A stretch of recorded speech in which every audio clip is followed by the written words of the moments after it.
Era la noche del 31 de octubre en Bogotá, Colombia, y el ambiente estaba cargado de emoción. Halloween se había apoderado de la ciudad, transformando a las calles en un desfile de disfraces extravagantes, risas y música. Entre la multitud que celebraba esa noche, Andrés Felipe Colmenares, un joven de 20 años, estudiante de la Universidad de los Andes, no sabía que estaba viviendo sus últimas horas. La noche que comenzó como una celebración entre amigos, hoy, más de una década después, terminaría en un misterio que sigue sin resolverse. Andrés, conocido por su carácter jovial y su buen desempeño en los estudios, había decidido unirse a la fiesta, a la celebración de Halloween con sus amigos, disfrutando de un respiro de una apretada agenda universitaria. No era un joven cualquiera, tenía metas claras y un futuro muy prometedor.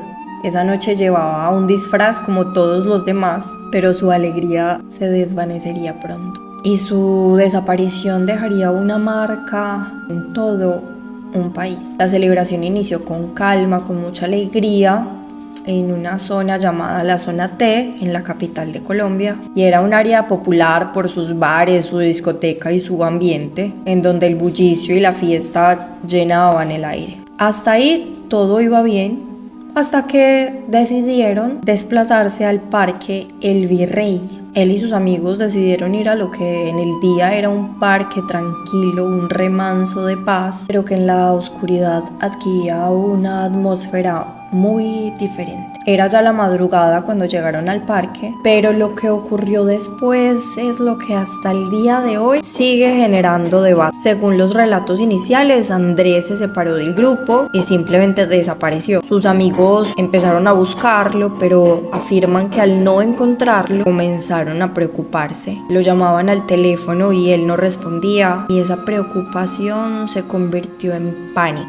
¿Dónde estaba Andrés? ¿Qué le había sucedido? Lo que sigue adelante es un rompecabezas de pruebas e historias contradictorias, cuestionables y un rastro de confusión que ha dejado a todos, desde los familiares de Andrés hasta los demás, con más preguntas que respuestas. La versión oficial en un principio era que Andrés, posiblemente bajo los efectos del alcohol, había caído accidentalmente en el caño del parque y esto lo llevó a la muerte por ahogamiento. Pero esta simple explicación no fue suficiente para su familia, porque era inaceptable que la vida de su hijo terminara de una forma tan absurda. La misma noche de los hechos, la búsqueda del cuerpo de Andrés inició en el Parque del Virrey. Al día siguiente ya su familia estaba involucrada y la angustia se había apoderado de todos, que corrían por el parque y por la ciudad gritando su nombre y llamándolo desesperadamente. Pero comenzaron a pasar los días y no había una sola señal de su cuerpo, y la esperanza solo se iba, hasta que 8 días después, el 8 de noviembre, apareció su cuerpo en el fondo del canal del parque. Lo que se esperaba que iba a traer consuelo, por lo menos, se convirtió en una pesadilla mucho mayor, porque la autopsia de Andrés no solo reveló que había sufrido una caída, sino que su cuerpo presentaba múltiples golpes y fracturas antes de la muerte, y esto no lo podía explicar una simple caída al agua. Así que esos hallazgos contradijeron la historia inicial de sus amigos y comenzaron a sembrar la posibilidad de violencia y agresión antes de su muerte. La investigación seguía avanzando y todo se complicaba aún más, porque aparecían nuevos testigos que afirmaban que lo vieron a él corriendo en el Parque del Virrey siendo perseguido por otras personas. Y una de las fichas claves en esta investigación fue Laura Moreno, una de las amigas que estuvo con Andrés la noche de la desaparición y que había testificado que Andrés había caído accidentalmente al caño mientras ellos corrían por el parque. Pero otros testimonios afirman que él pudo haber sido empujado e incluso golpeado antes de caer. El caso se convirtió rápidamente en un asunto mediático porque los medios siguieron giro a giro cada revelación con fervor y el pueblo colombiano estaba atrapado en ese misterio, que resulta que podía tener más capas de las que se pueden desentrañar fácilmente. La familia Colmenares, especialmente Rosaura, su mamá, se volvió una cara visible de la búsqueda de justicia, apareciendo en entrevistas y manifestaciones asegurando que su hijo había sido asesinado y que no había sido un simple accidente, y que además su muerte estaba siendo encubierta. Lo que esperábamos que diera luz las pruebas forenses solo sirvieron para oscurecer aún más el caso. Se llevaron a cabo más autopsias que sugerían resultados diferentes sobre los golpes de Andrés. Y algunos expertos incluso concluyeron que ese golpe, esa fractura en su cráneo, había sido causada por un golpe de un objeto contundente, mientras que otros decían que pudo haber sido la caída. Y la verdad, todas estas contradicciones solo decían cómo muy siniestro estaba pasando, en medio de toda la tormenta sobre lo que realmente pasó esta noche.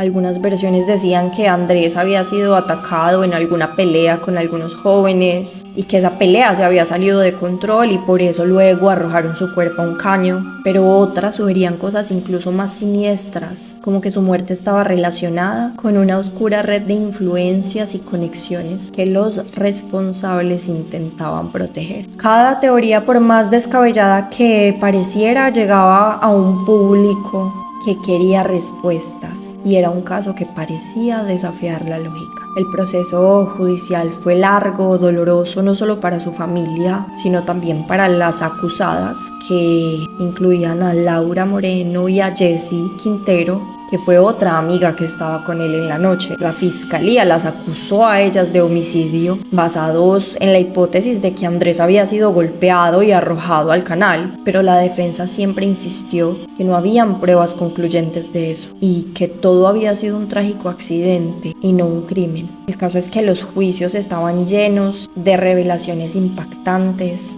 Los testigos cada vez cambiaban o alimentaban sus versiones y el país estaba dividido en creer que podía ser un crimen o un lamentable accidente. Luego de algunos años, en el 2017, Laura Moreno y Jessie Quintero fueron absueltas de todos los cargos. Y esto no solo fue un golpe muy fuerte para la familia Colmenares, sino para esa mitad de país que creía que había sido un crimen, que creía que este suceso había sido un crimen. Para muchos, la absolución de ellas dos fue la prueba de que la justicia en Colombia puede ser manipulada por quienes tienen los recursos y las conexiones. Para otros fue un cierre necesario de un caso que había causado sufrimiento a todos los involucrados. Pero a pesar del veredicto, hoy todavía persisten esas preguntas.